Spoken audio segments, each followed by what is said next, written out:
Vamos lá.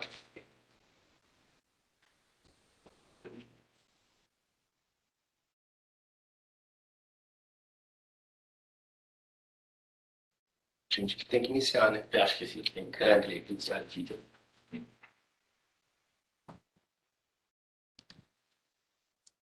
É, não, tá certinho, era só para abrir a câmera, tá tudo certinho. Ótimo. Bom, vamos lá, pessoal. Boa tarde a todos. Esse é mais um seminário da série Webinários IPEA. E hoje o tema é financiar o futuro, o papel do BNDES. Em verdade, a discussão de hoje se baseia no livro de mesmo título, Financiar o futuro do BNDES, o papel do BNDES. E esse livro ele é resultado de toda uma agenda de estudos sobre financiamento e desenvolvimento que a gente vem desenvolvendo no IPEA nos últimos anos. Eu vou falar um pouco como é que essa agenda surgiu e por que que os estudos do IPEA são diferentes do que a gente costuma encontrar aí em outras instituições e outros autores. Esses estudos eles começaram basicamente por ocasião do projeto Desafios da Nação, que foi um projeto que o IPEA lançou em 2019, em que há uma discussão, diagnóstico e proposições para 16 temas da sociedade brasileira, entre eles o financiamento do desenvolvimento.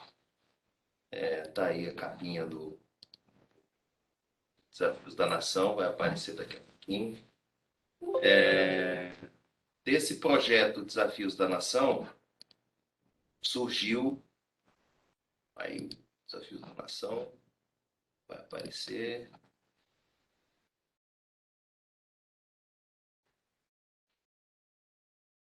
Desse projeto Desafios da Nação, surgiu o livro Financiamento do Desenvolvimento no Brasil, que é o conjunto de artigos de apoio que a gente utilizou para escrever o nosso capítulo no Desafios da Nação. Então, é um livro inteiro, lançado em 2018, tratando sobre diferentes bancos de desenvolvimento aqui no Brasil, comparações internacionais também. Enfim, tudo isso está no nosso site do IPEA. Lá em 2018, a gente iniciou tratativas com o Banco Central para acesso aos dados do SCR. Né? O que é o SCR? É uma base de dados viva, né, com todos os registros de operações de crédito, mais de R$ 200. Então, essa é uma base fantástica, possibilita a gente ir realmente no detalhe das operações de crédito do Brasil.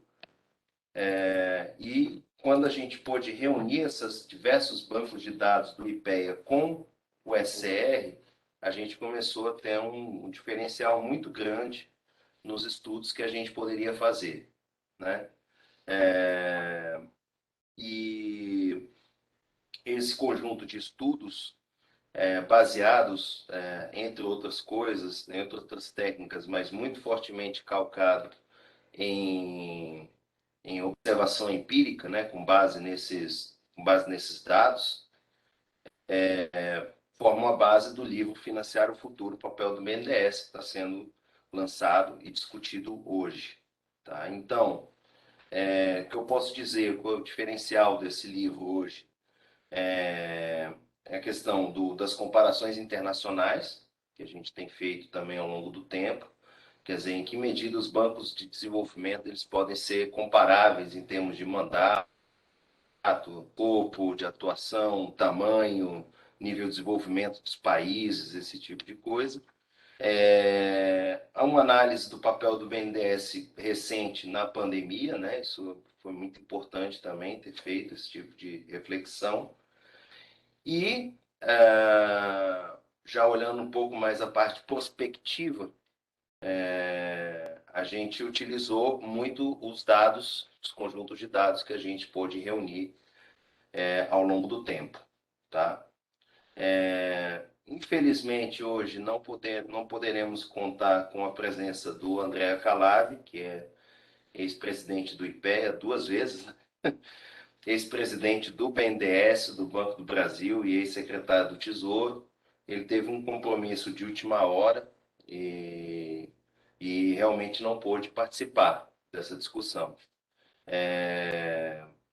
Mas a gente vai seguir com a agenda aqui, então, o próximo a falar vai ser o João Denegri, que é um dos organizadores desse livro, vai apresentar os principais resultados. E depois o Ricardo Bacelete vai falar um pouco sobre o futuro da nossa agenda de trabalho.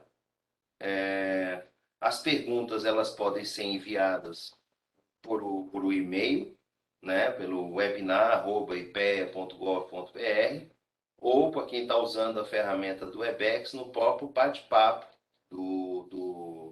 da própria ferramenta de bate-papo do Webex, vocês podem digitar a pergunta de vocês aí a qualquer tempo, mas a gente vai debater essas questões só no final, tá bom?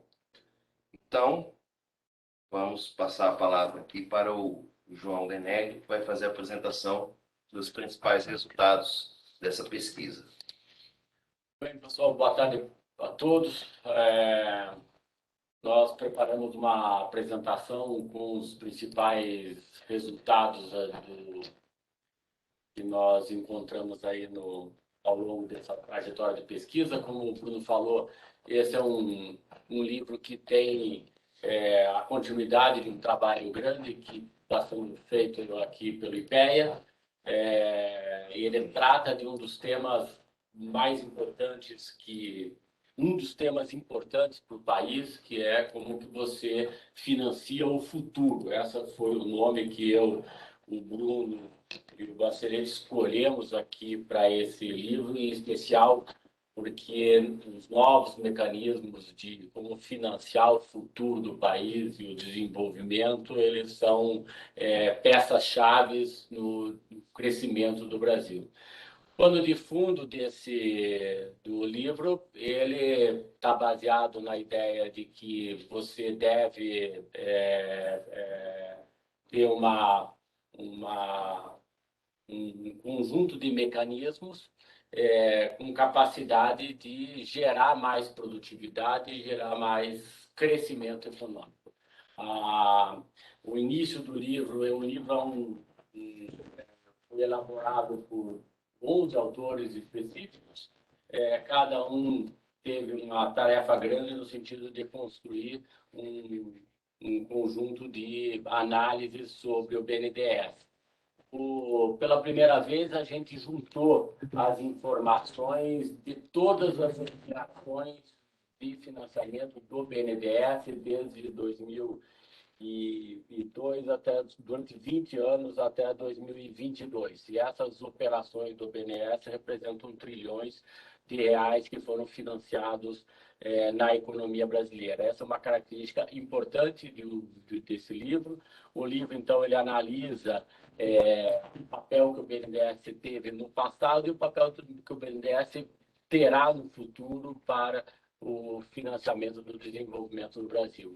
Todos os países do mundo, o crescimento econômico e os ganhos de produtividade necessários para crescer mais aceleradamente estão associados a políticas de financiamento de longo prazo, em especial para o financiamento de obras de infraestrutura, que é chave, que é crítico em todos os países, mas também estão associados ao desenvolvimento de novos produtos e novos processos. E quando a gente está falando de novos produtos e novos processos, nós estamos falando em inovação dentro da economia brasileira. Essa é a chave para os ganhos de produtividade.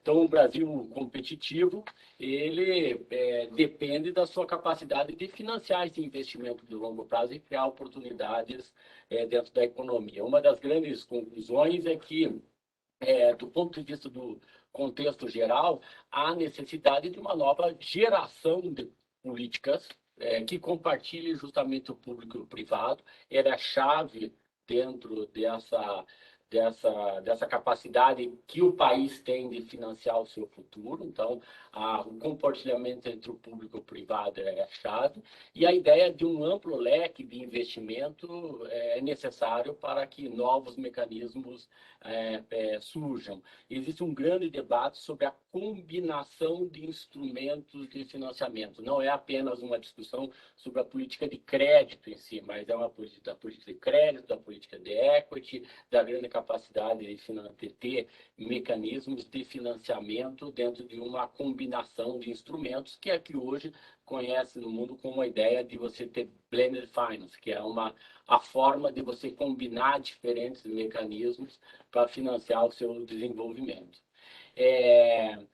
Uma das perguntas importantes do primeiro capítulo que foi feito pelo Bruno e pelo Bacelet, trata de qual é a experiência que a gente pode obter no mundo. Então, o que o Brasil tem a aprender com outras referências internacionais?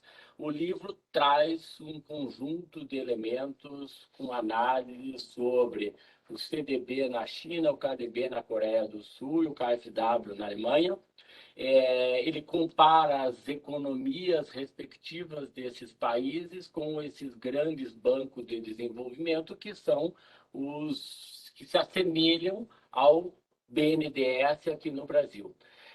Os resultados mostram a ideia de complementariedade nas atividades de financiamento com o setor privado, que é um dos grandes focos aí de como você garante que a economia consiga ter grandes externalidades desses grandes projetos de financiamento.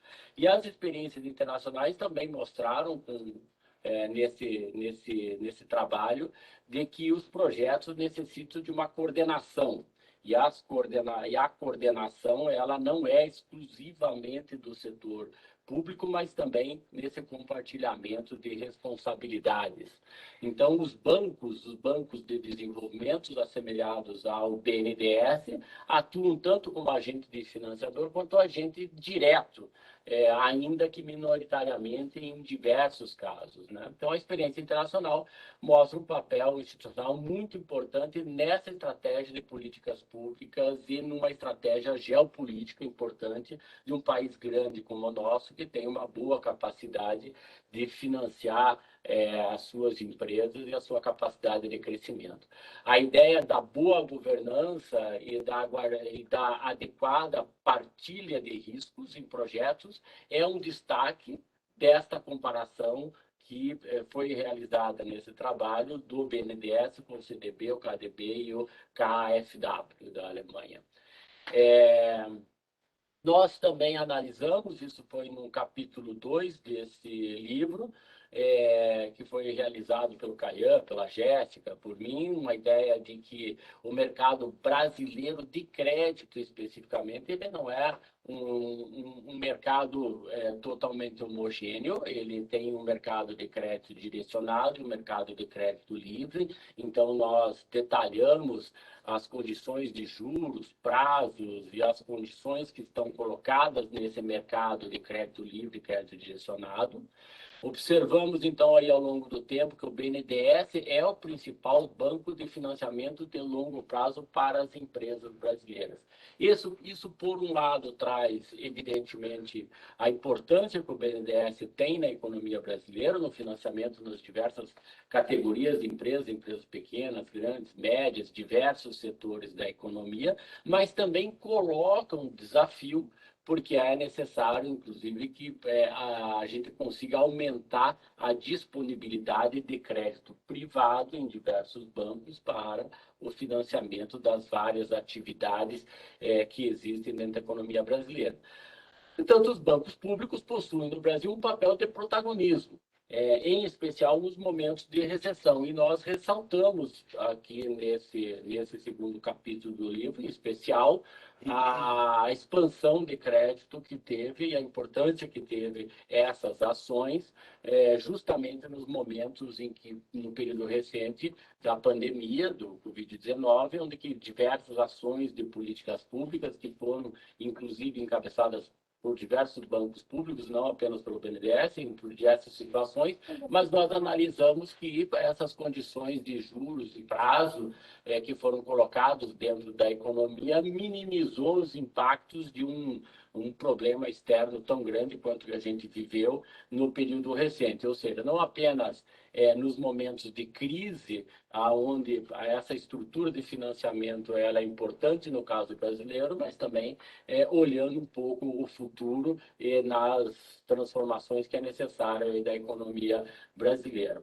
Nós fizemos uma análise do impacto das ações do BNDES, nós analisamos os 2 milhões de operações do BNDES, num contratos firmados nesses 20 anos, no valor de 1,4 trilhões de reais, né, que compreendem todas as linhas negociadas pelo BNDES. E observamos de uma forma expressiva de que o impacto dessas ações sobre a massa de salários na economia é um impacto positivo, ou seja, você tem, na verdade, contratação de mais pessoas e o desenvolvimento de maior número de pessoal ocupado nas empresas e justamente um impacto positivo do BNDES sobre o nível de trabalho nas empresas, o que ela é importante e demonstra a capacidade que o BNDES tem de alavancar esses futuros. As empresas, então, financiadas pelo BNDES,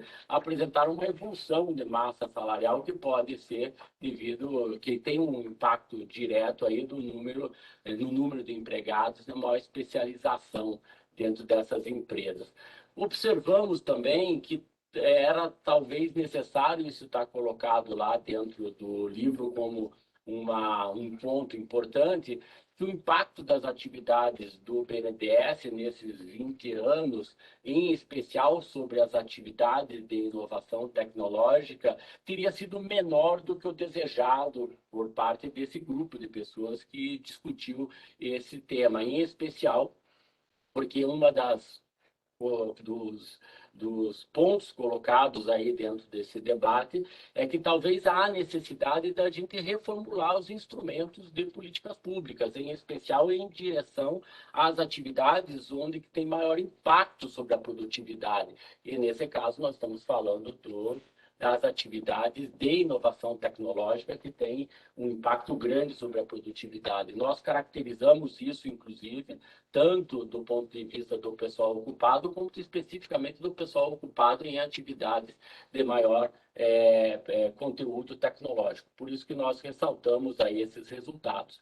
E ressaltamos o resultado fundamental de que uma trajetória mais ousada, mais acelerada de crescimento da produtividade exigiria também uma ousadia na qualificação das pessoas e na qualidade do investimento financiado, ou seja, não basta apenas financiar as mesmas atividades que já são realizadas, é necessário ter uma maior ousadia nas políticas, em especial no conjunto de instrumentos que o BNDES tem à disposição das empresas e da sociedade brasileira. Nós trouxemos ali, então, um conjunto de evidências sobre... esse é um slide que mostra o funding do BNDES ao longo do tempo, uma participação em especial em 2017, com uma participação maior do Tesouro Nacional dentro dessas atividades do BNDES, mas também observamos que, ao longo do tempo, o funding que foi colocado com o Tesouro Nacional reduziu aí a sua participação ao longo do tempo e a grande parte do funding do BNDES continua sendo, então, o Fundo de Amparo ao Trabalhador dentro desse conjunto de execução dos recursos de funding do BNDES. Colocamos também ao longo desse tempo, mostrando que teve um período específico de tempo ali, de 2007 a 2014, onde que teve uma participação maior do valor contratado dos financiamentos do BNDES e uma relativa estabilidade a partir de 2015 para diante. Há uma evidência que está colocada aí no livro, em especial, mostrando que talvez a quantidade de disponibilidade de instrumentos de financiamento ao desenvolvimento seja insuficiente para o ritmo de que a gente gostaria que o país crescesse, se desenvolvesse, inovasse e aumentasse efetivamente a produtividade da economia. Aqui tem um exemplo do que das evidências aí do livro, que são de 2 períodos. Nós pegamos 2011 a 2015, 2018 a 2021, em especial, colocando aí o número total de empresas que foram financiadas pelo BNDES, um número expressivo, 195 empresas, 195 mil empresas no primeiro período, um número praticamente a metade no segundo período, de 2018 para frente, um número também reduzido, que se reduziu de contratos e de valores de contratos também nós encontramos. O que nós encontramos também, as empresas contratadas que ocupam pessoal ocupado em tecnologia menor do que num período inicial de 2011 a 2015, o que mostra uma necessidade da gente refletir sobre a atuação do BNDES, sobre a sua importância do ponto de vista da economia. Mostramos também, fizemos um mapeamento enorme se essas empresas financiadas tinham patentes, se eram exportadoras, se eram importadoras, se eram empresas que estão no Brasil, mas que têm propriedade de capital de outros países, e também mostramos que num período de 2011 a 2015, um conjunto de empresas maiores com um perfil talvez um pouco diferente de 2018 para diante.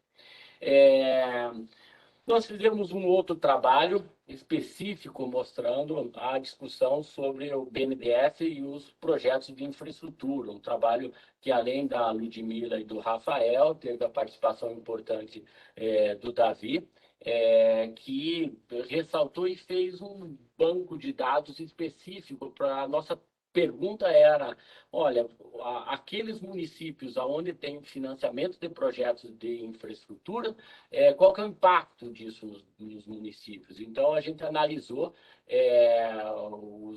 todos os projetos de infraestrutura voltados para atender, que o BNDES financia, voltados para atender estados e municípios. Tá? Foi constatado que os projetos de infraestrutura têm um impacto positivo sobre o PIB per capita dos municípios, sobre as receitas municipais, sobre a arrecadação de impostos e os índices de desenvolvimento municipal, que envolve outros critérios que não apenas o PIB per capita, mas diversas outras situações. Então, nós constatamos que os projetos de infraestrutura têm impacto positivo sobre todas as características dos municípios, em especial. Nós ressaltamos que em diversos municípios onde as obras de infraestrutura são executadas, atraem novas empresas e empresas passam, inclusive, a serem exportadoras, etc., porque tem uma condição de infraestrutura necessária, é um foco importante, é um foco de todos os bancos de desenvolvimento assemelhados ao BNDES. Então, o financiamento do BNDES na infraestrutura tem impacto positivo, direto, na qualidade de vida da população e na competitividade e produtividade das empresas brasileiras. Aqui estão um pouco as características, então, em diversos períodos de tempo, o total de municípios que foram financiados pelo BNDES aí ao longo do tempo, mostrando, então, um período de 2002 a 2005, 62 municípios que eram atendidos pelos financiamentos de infraestrutura. Esse número cresceu muito de 2006 a 2011 e caiu a partir de 2016. Mostramos, inclusive, um detalhamento um pouco aqui do prazo de carência e do prazo de amortização, um pouco para demonstrar a capacidade que esses financiamentos têm de médio e longo prazo. Depois dessa análise que é feita no capítulo 1 a 4 desse livro, nós partimos para um debate importante que nós achávamos fundamental ser realizado, que eram as novas técnicas, a fronteira do debate sobre as análises de crédito. O capítulo 5 e o capítulo 6, que foi feito pelo Bernardo, Ludmila, pelo Rafael, pelo Eric, pelo Patrick, justamente traz traz a aplicação de novas técnicas de inteligência artificial, em especial em 3 direções: para identificar novos clientes, mensurar os riscos desses novos demandantes de operações de financiamento e identificar também mecanismos de garantia, em especial porque mecanismos do tipo securitização e diversos outros mecanismos hoje estão em grande debate, não apenas no Brasil, mas também internacional. Nós mostramos, então, isso está nos capítulos 5, 6, desse trabalho, mostrando que há um conjunto grande de empresas possíveis de serem financiadas pelo BNDES com perfis de grande impacto dentro da economia. Foram também utilizados procedimentos de aprendizado de máquina, né, de inteligência artificial, para predição de spread bancário. Eu acho que essa é um debate especificamente importante no caso brasileiro, porque sempre há um debate sobre os spreads e, em especial, o impacto que a inadimplência e que outras atividades de custos de operação bancária impactam dentro do spread das instituições financeiras. Então, aí é uma fronteira de análise, uma fronteira de tecnologias que são utilizadas, em especial em grandes bancos de dados, com capacidade da gente identificar quem são clientes, identificar riscos e identificar também mecanismos de garantia. Apresentamos também num capítulo específico que foi realizado por Patrick, Ludmila, por mim especificamente também, sobre essas matrizes de transição de risco de crédito para as empresas brasileiras, em especial para aquelas que usam o crédito livre e crédito direcionado. Matrizes de transição de risco de crédito, nós observamos 2 pontos ao longo do tempo: uma classificação de risco da operação e do indivíduo, da empresa, nesse caso, e aí vendo as condições de financiamento e sua evolução no risco de crédito e seus impactos sobre spread. Dentro desse debate, desses capítulos do livro, a grande conclusão é que a qualidade do investimento financiado pode ser melhorado com o desenvolvimento desses novos mecanismos de inteligência artificial, em especial dentro do contexto de profundas transformações que o mercado de intermediação bancária hoje sofre, em especial com os dados abertos dentro do contexto do Open Finance e das discussões que existem dentro do sistema financeiro brasileiro, não apenas para crédito, mas, como a gente ressalta no livro, para diversos outros mecanismos de financiamento. Há 2 capítulos finais aí nesse livro que trata das discussões das elasticidades, do quão sensível é às mudanças na oferta de crédito, nas taxas de juros e na necessidade e nas condições que as pessoas têm, então, de fazerem operações de financiamento. Então, nós estimamos aí as variações de juros e as variações de demanda dentro de 378 mil operações de empresas que realizaram operações no período de 2004 a 2017, no valor em torno de 910 milhões de operações de crédito que foram realizadas. Estimamos também o que é mais importante para o tomador de empréstimo, se é a taxa de juros ou o prazo. E aí encontramos, então, essas variações naquilo que são as elasticidades dentro desses diferentes mecanismos aí que estão à disposição de crédito livre ou direcionado, que estão à disposição das empresas brasileiras. O que muito nos impressionou nesse trabalho, que foi, de certa forma, uma evidência importante e um achado importante do ponto de vista da reflexão, é que, anualmente, considerando todas as empresas que são ocupadas no setor de indústria, serviço, construção civil e comércio, 38,62% delas não realizaram nenhuma operação de crédito no mercado brasileiro. Então, o que mostra um mercado com um potencial enorme de expansão e uma necessidade de expansão. Praticamente um achado em que a equipe toda ficou impressionado com essa evidência. Nós não estamos falando de empresas que têm 1 ou 2 ou 3, nós estamos falando em pessoas ocupadas, nós estamos falando de pessoas com 10 ou mais pessoas ocupadas nesses segmentos de indústria, serviço, construção civil e comércio. Simplesmente quase 40% não acessam o mercado de crédito, que é um mercado relativamente trivial e tradicional do ponto de vista da intermediação bancária, o que é uma evidência importante e uma reflexão importante que o Brasil deve fazer sobre a necessidade do desenvolvimento do mercado de financiamento, no caso brasileiro. Tem também, por fim, uma discussão e um debate sobre os mecanismos de securitização de crédito. Esse é um mecanismo importante, ver assim, a securitização como um mecanismo de garantia é um debate importante, um debate internacional importante, um debate que falta no caso brasileiro. É muito pouco razoável achar que apenas garantias não fiduciárias sejam suficientes para que um mercado para que as garantias consigam estabelecer um mecanismo de transação no mercado de financiamento suficientes. Então, os mecanismos de securitização hoje têm um debate importante. Nós fizemos isso especificamente aplicados ao mercado de crédito agrícola, porque é o mercado de crédito agrícola, porque é onde há a maior expansão do mercado de garantias via securitização. No entanto, mesmo assim, é pequeno mesmo no crédito rural. A grande conclusão é que há espaço para melhoria nas políticas de securitização no mercado de crédito no Brasil, de forma geral, e não apenas no mercado de crédito agrícola.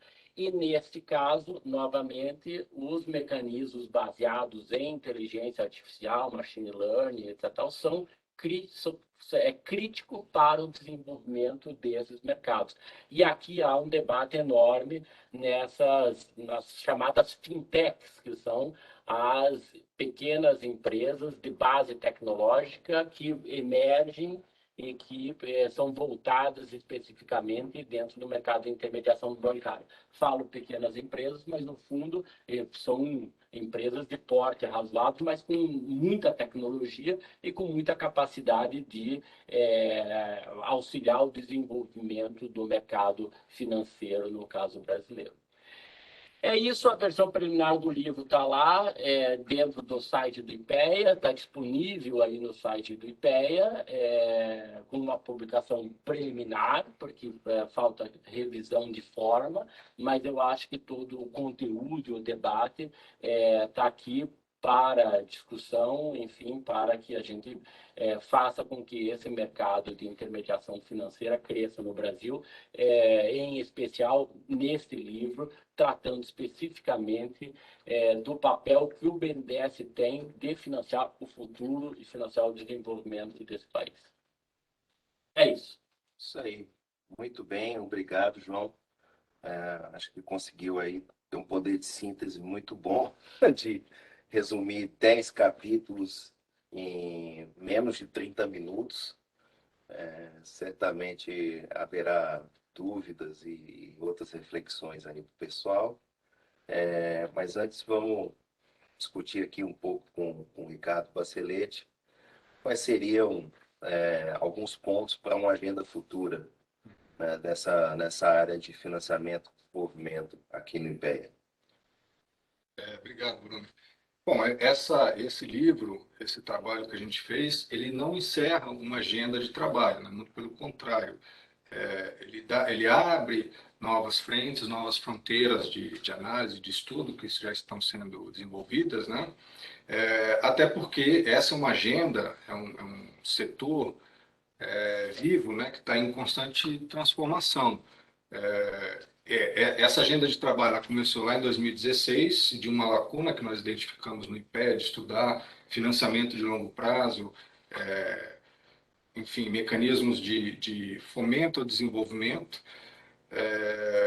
E em 2018 nós lançamos um primeiro livro exclusivo sobre o tema, e várias daquelas sugestões que estavam lá, de políticas públicas, de melhorias, de aperfeiçoamento, de governança e de instrumentos do BNDES, acabaram, felizmente, sendo implementadas, né? A transformação da TJLP, da taxa de juros de longo prazo, na TLP, convergindo com a taxa Selic, que era uma das distorções que havia no mercado de crédito vinculado, né?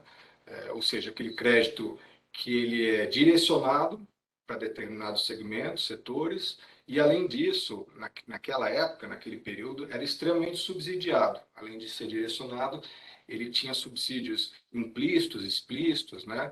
Desde a poupança forçada, a uma taxa menor, que é o FAT, né, constitucional, está previsto, uma medida legal.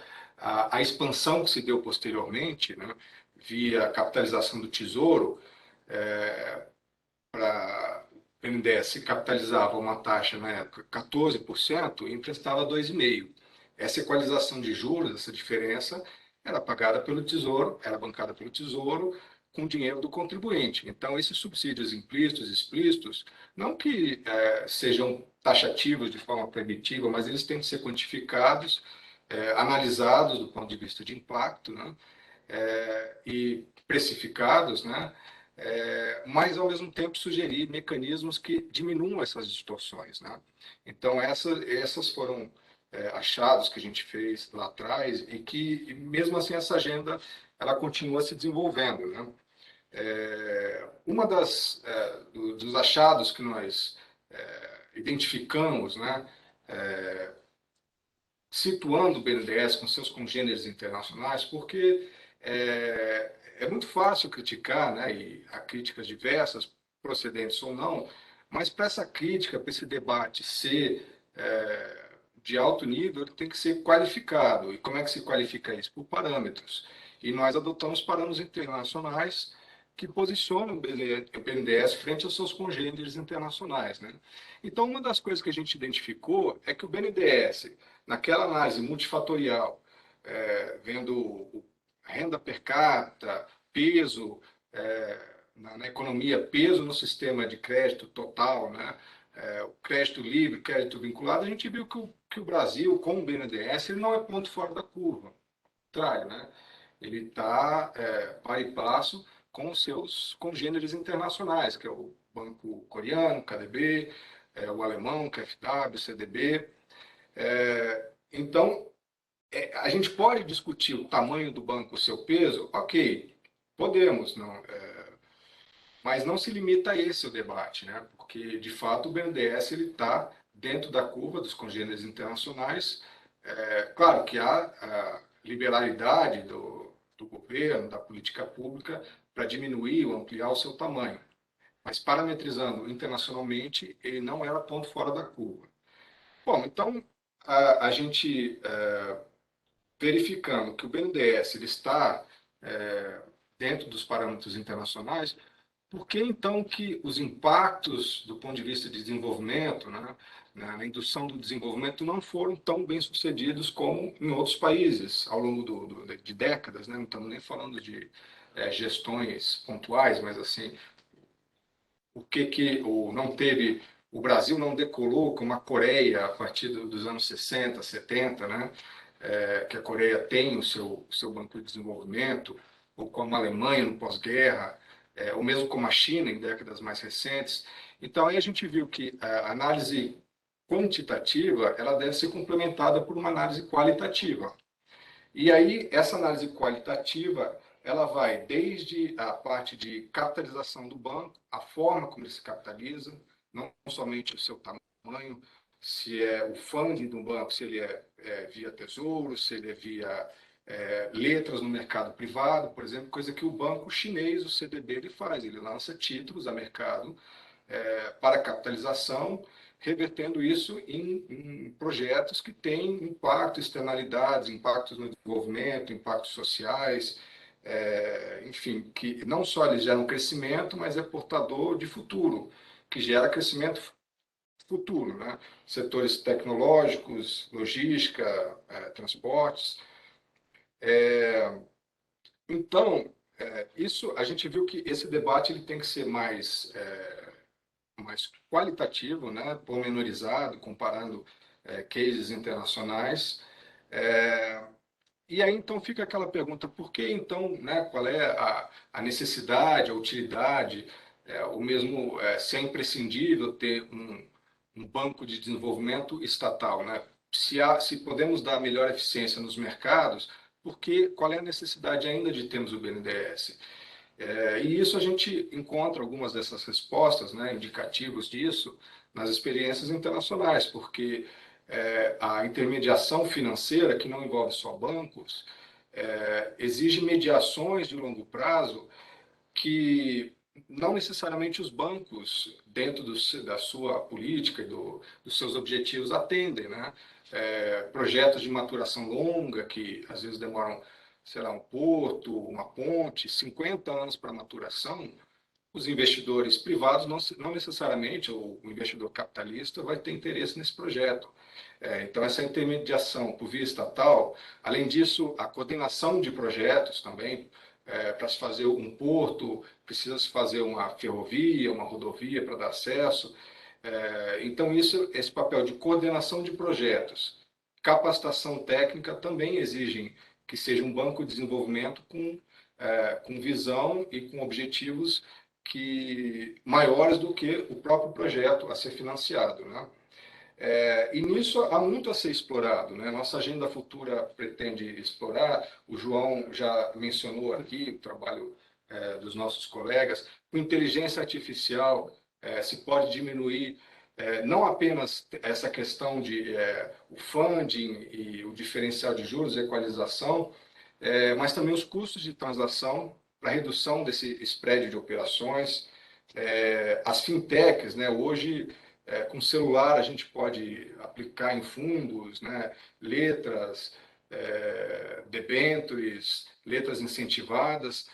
Então, a fusão desses dois mundos, né? Com as fintechs atuando nessa maior ampliação, democratização de investidores, né? Também pode ajudar nessa intermediação do financiamento para o desenvolvimento, com essas mediações que são feitas hoje pelo BNDES. Ótimo, maravilha. Eu acho que tem um outro ponto também que a gente pode explorar no futuro, como agenda de pesquisa, né, baseado aí nesse imenso banco de dados que resulta da fusão de diferentes fontes. Eu creio que é a análise contrafactual de políticas públicas, né? A gente aqui vem desenvolvendo uma capacidade de fazer essa análise do que teria acontecido caso se tivesse tomado algumas diretrizes diferentes de política pública e simular esse tipo de impacto, né? Eu acho que essa é uma agenda futura também, desenvolvimento, principalmente baseado em algoritmos de inteligência artificial, que são muito bons para fazer esse tipo de análise. Bom, agora vamos para as perguntas, né? Temos aqui já uma perguntinha aqui da Fernanda, uma pergunta um pouco mais técnica, né?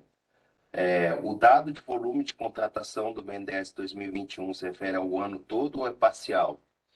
Especificamente no trabalho, nós fizemos até agosto do ano passado, então todo o trabalho de compilação de dados tem um prazo ali até agosto, setembro do ano passado. Então, ele não é o ano inteiro.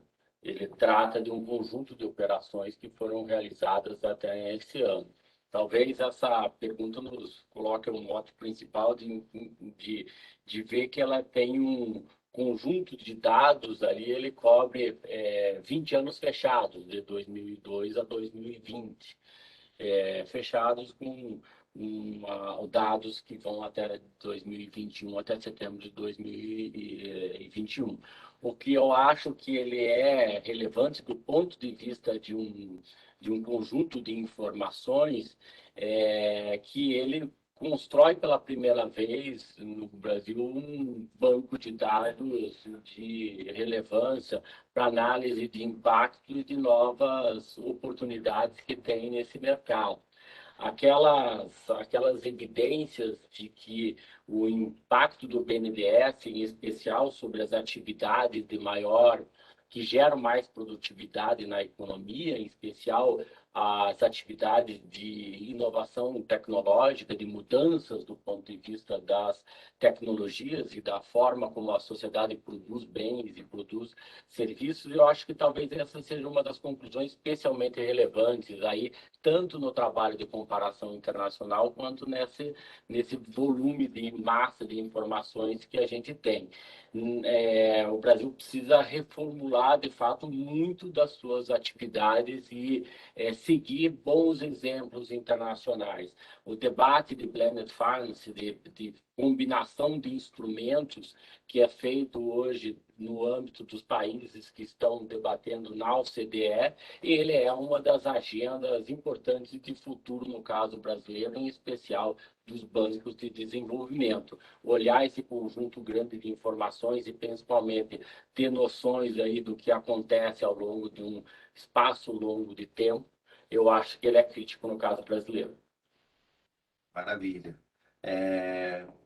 Uma questão aqui do Paulo Levi, né? Ele parabeniza aqui os autores pelo trabalho e ele quer saber qual o impacto do recente crescimento do mercado de capitais em termos de substituição ou complementaridade do BNDES. Nós não temos um debate dentro do livro específico, mas essa pergunta do Paulo Oliveira é excelente, em especial porque, na minha opinião, é um debate sobre complementaridade. Sim.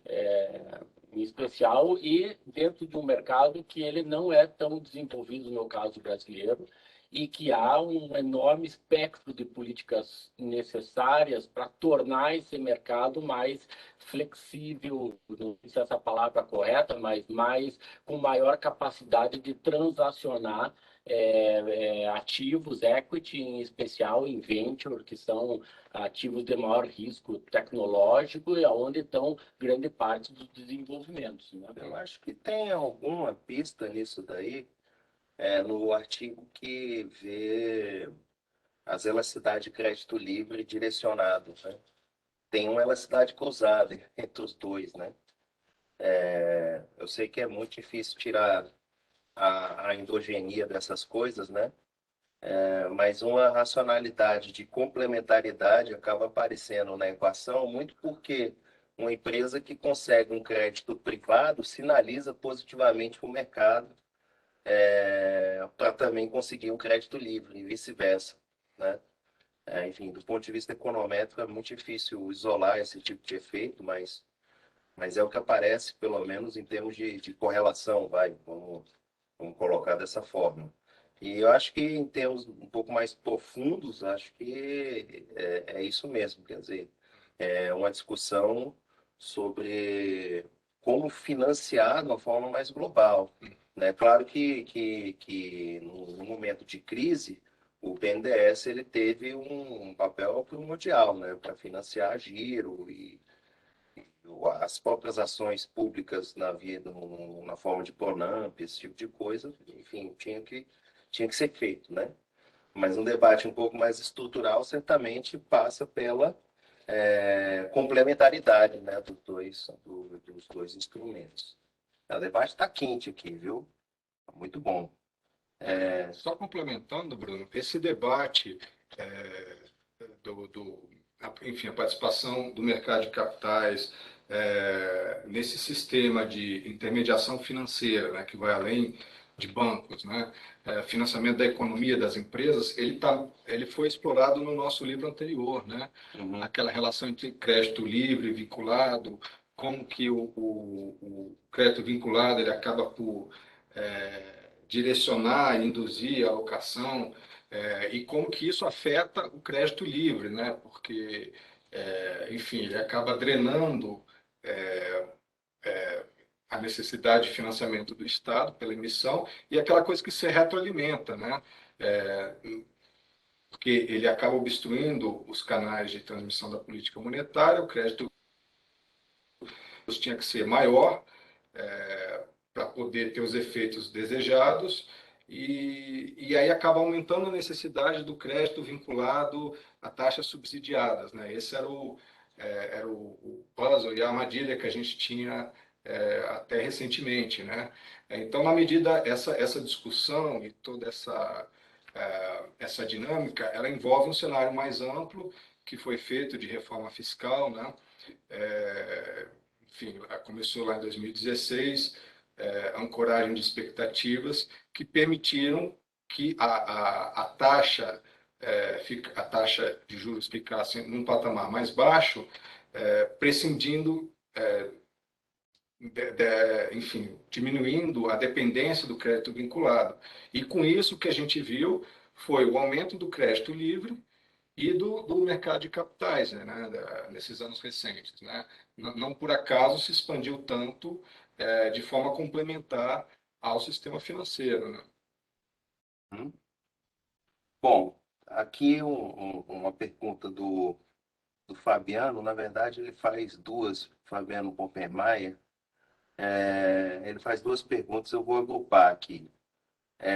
Elas se referem ao trabalho que analisa o impacto dos financiamentos do BNDES sobre a infraestrutura dos municípios.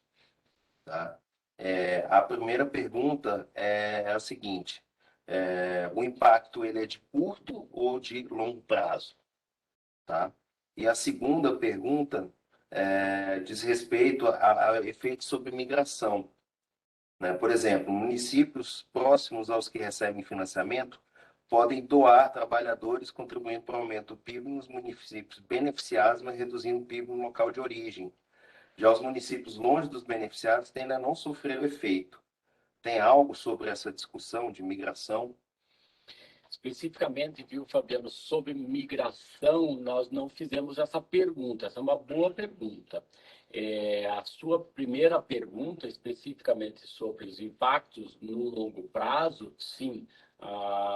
Como nós analisamos não apenas uma questão de dados, mas também uma questão de método, ela tem um impacto, sim, de longo prazo no desenvolvimento daqueles municípios, porque, inclusive, a gente identificou, e aí o trabalho do Davi foi fundamental nesse aspecto, porque ele identificou não apenas o crescimento do PIB per capita do município, mas também nos indicadores de desenvolvimento. Ele pegou os indicadores de desenvolvimento dos municípios específicos e viu que aonde tem obras financiadas de infraestrutura pelo BNDES, você tem não apenas o crescimento do PIB per capita, mas também você tem um índice de desenvolvimento que é um índice geral que leva em conta educação, saúde, diversas outras características maior.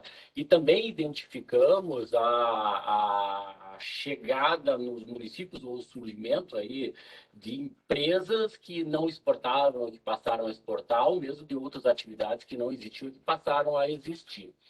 No entanto, a segunda parte da sua pergunta, essa migração entre municípios por conta desses financiamentos, nós não fizemos essa pergunta. Essa é uma boa pergunta de análise e mostra que a agenda de pesquisa, em especial nesse campo aí, é especialmente relevante. Bom, o Rodrigo Figueiredo faz um preâmbulo aqui, que diz respeito à produtividade da nossa economia. Enfim, há muito tempo o crescimento de produtividade anual gira em torno de 2,2. Está otimista. 1,7 por conta do bônus demográfico e meio por conta de fatores. Mais recentemente, 1,7 se tornou 0,8 fatores, 0,8 população e fatores continuam a 0,5. Vocês têm alguma palavra sobre isso? Por que que não cresce? Eu acho que esse é um debate bastante amplo, né? Inclusive foi o pano de fundo do projeto Desafios da Nação, que tinha por objetivo fornecer sugestões de política pública que elevassem a produtividade. O diagnóstico ele está correto, né, de estagnação da produtividade, apesar da gente ter conseguido crescer alguma coisa, quando cresceu, em cima do bônus demográfico e inclusão de pessoas no mercado de trabalho, né? Mas, de fato, aí, o Rodrigo, eu creio que todas as discussões que a gente faz, elas têm por pano de fundo a elevação da produtividade, né? E no caso específico do livro, ele avalia esse impacto sobre a produtividade, do BNDES sobre a produtividade, mas do ponto de vista microeconômico, né, em cima dos bancos de dados, que são dados por empresa ou por indivíduo, né, e voltados para o setor produtivo. Então, quer dizer, é um tipo de recorte que a gente optou por fazer nesse livro, né? A resposta à pergunta do... Quem que era mesmo? Do Rodrigo Figueiredo. Rodrigo Figueiredo, é aquele trabalho que a gente fez entre 2016 e 2018, né, Desafios da Nação, que lá há diagnósticos e proposições de políticas públicas em 16 grandes áreas, né? Por que não crescemos? Por que a produtividade cresce a um ritmo tão baixo? E como fazer para que ela cresça num ritmo adequado às necessidades do Brasil, de forma que dobrasse a renda per capita num período de 20 ou 30 anos. 20 ou 30 anos, né, dependendo da modelagem. Então, isso tudo está naquele projeto, né, que foi lançado em 2018. Então, você pode procurar, Rodrigo. A gente tem um sumário executivo, né, nessas 16 áreas temáticas, de forma bem sucinta, né, diagnóstico e proposições, e tem os dois volumes, os dois livros dos artigos de apoio, os back papers, que dão 1.000 e tantas páginas. Então, lá talvez possa encontrar algumas respostas para essas indagações, para esses questionamentos. Mas definitivamente a pergunta ela é chave, né? Perfeito. Porque o crescimento da produtividade é um problema de décadas, que o crescimento da produtividade brasileira é menor do que o crescimento da produtividade do mundo. Uhum. Isso faz com que a gente se distancie ainda mais do que é o mundo. Enquanto o mundo está acelerando muito mais rápido, nós estamos ficando com um crescimento baixo do ponto de vista do ritmo da produtividade. E isso tem problemas de longo prazo, inclusive problemas de externalidades disso, né? E ele é um dos pontos centrais no caso brasileiro, como crescer e como distribuir. Eu acho que essas duas questões ainda elas estão muito atuais. Como é que você faz crescimento, como é que você que produtividade é a chave nisso, como é que você distribui essa riqueza dentro da sociedade. Inclusive, em termos relativos, né, gosto sempre de fazer essa comparação internacional, né? Em termos relativos, nós estamos estagnados desde a década de 80, né, em relação ao mundo, em termos de produtividade, porque, afinal de contas, desenvolvimento é um indicador relativo, né? Quando a gente fala de desenvolvimento, desenvolvimento, crescimento em relação ao restante do mundo, né? Aos pares internacionais, aos outros países, né?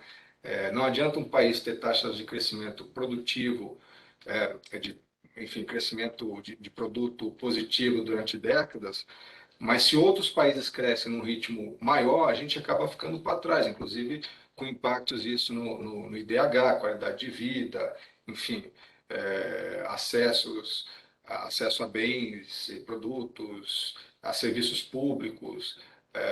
Então, é importantíssimo, inclusive em termos internacionais, né? Quando a gente põe em comparação com o restante do mundo, o Brasil realmente fica muito para trás. E essa é uma pergunta complexa e não tem resposta fácil, né? A resposta ela está aí difusa em vários trabalhos que a gente tem feito, procurando dar contribuições nesse debate. Bom, dando sequência aqui, tem bastante perguntas, o pessoal realmente parece que gostou da gente Ou não. e tem dúvidas aqui que são bastante pertinentes, né? Entre elas tem aqui do Eduardo Pontual Ribeiro, tá?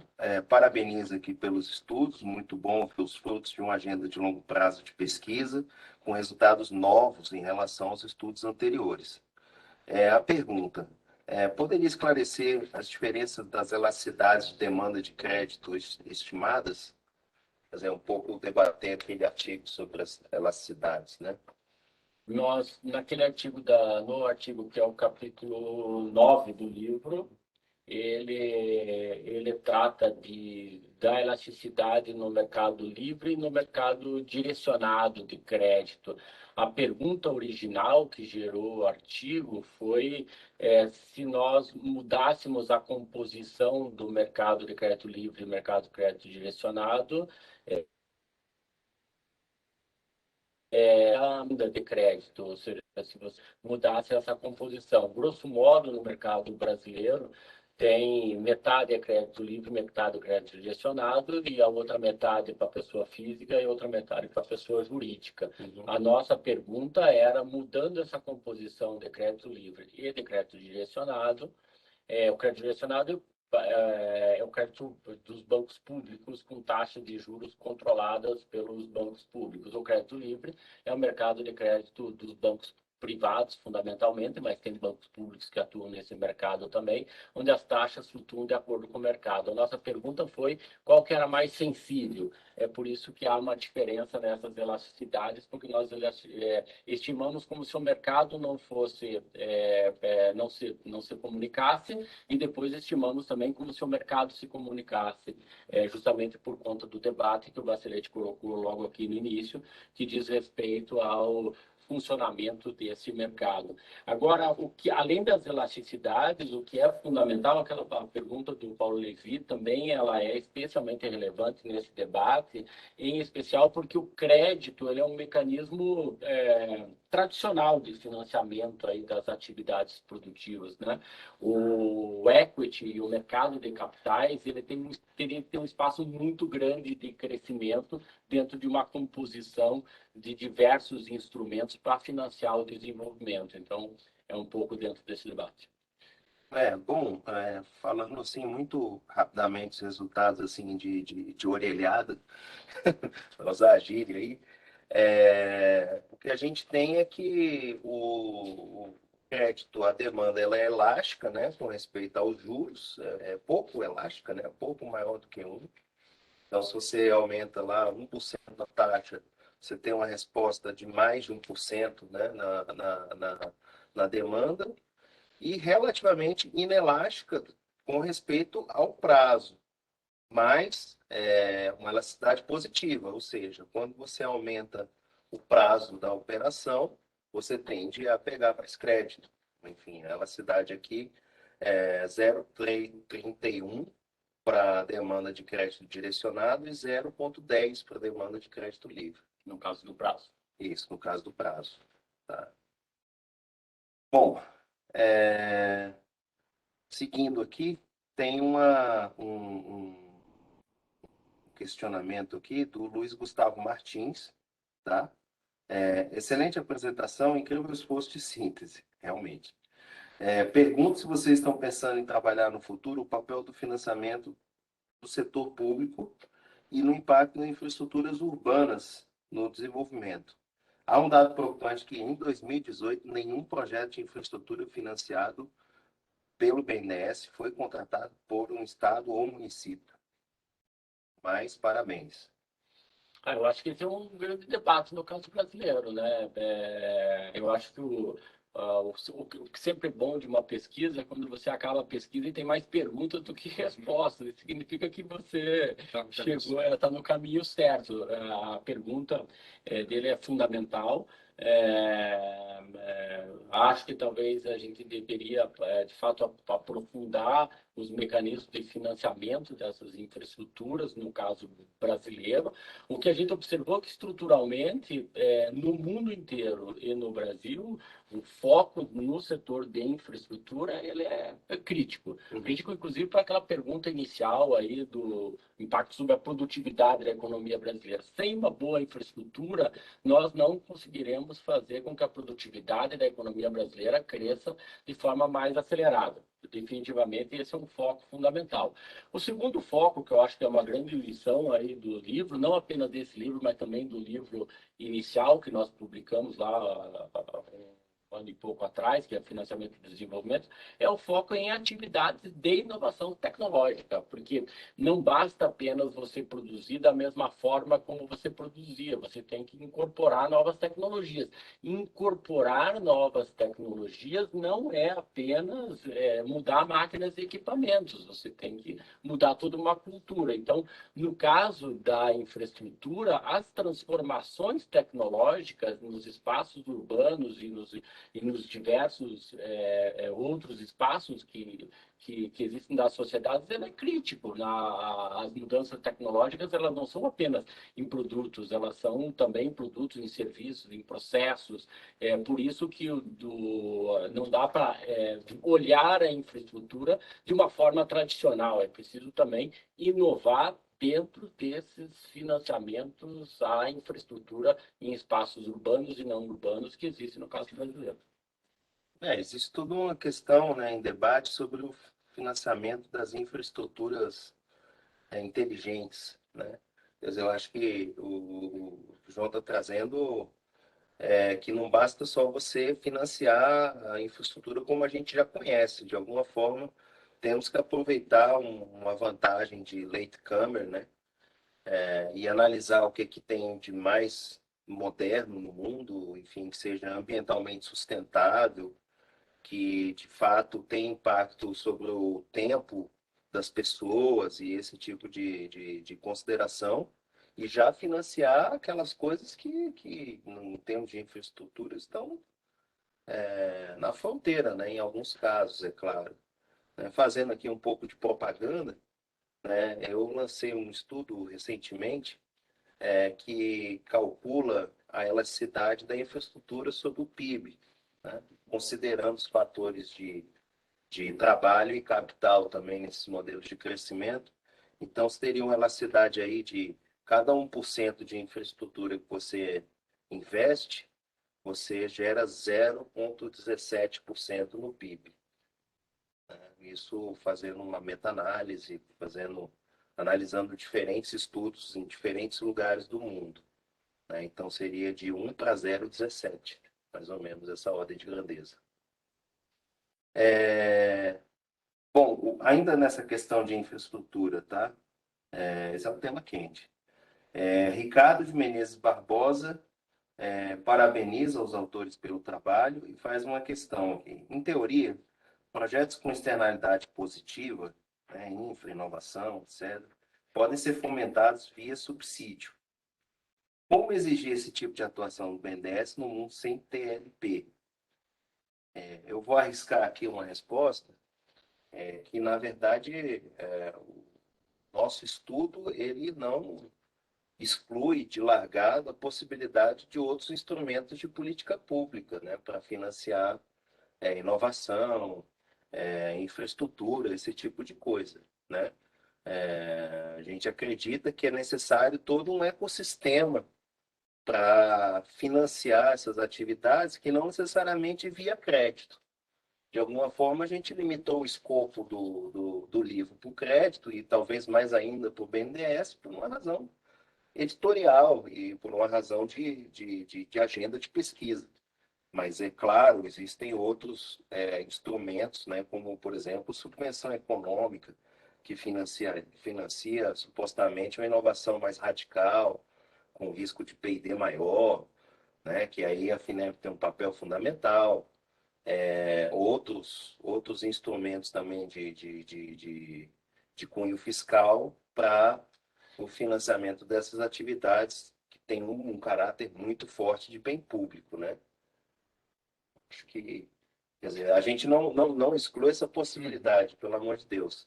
Não, acho que isso, inclusive, isso está presente nos trabalhos anteriores que nós organizamos, em especial para mostrar que as atividades de pesquisa e desenvolvimento, elas devem ser foco específico de uma atuação do setor público, porque as externalidades são maiores, onde os riscos tecnológicos são mais evidentes e são maiores. Então, é necessário, sim, a atuação do setor público nisso, inclusive com subsídios, porque é isso que mostra o mundo inteiro.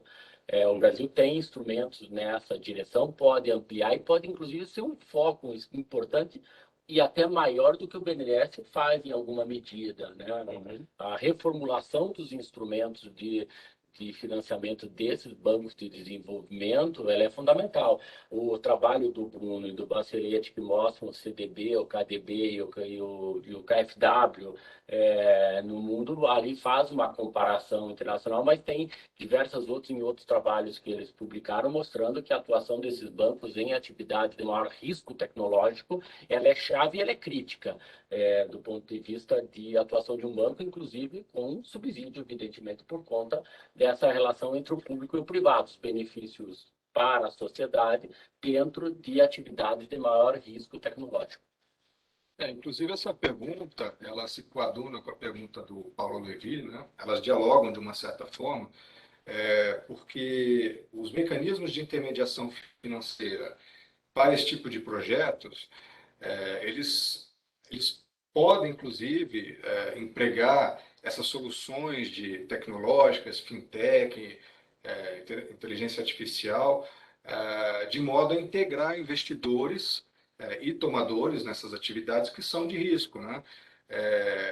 No Brasil se pratica muito o equity, né, na forma de investimento, porque visando a rentabilidade, mas precisam se desenvolver mecanismos de venture capital, capital anjo, enfim.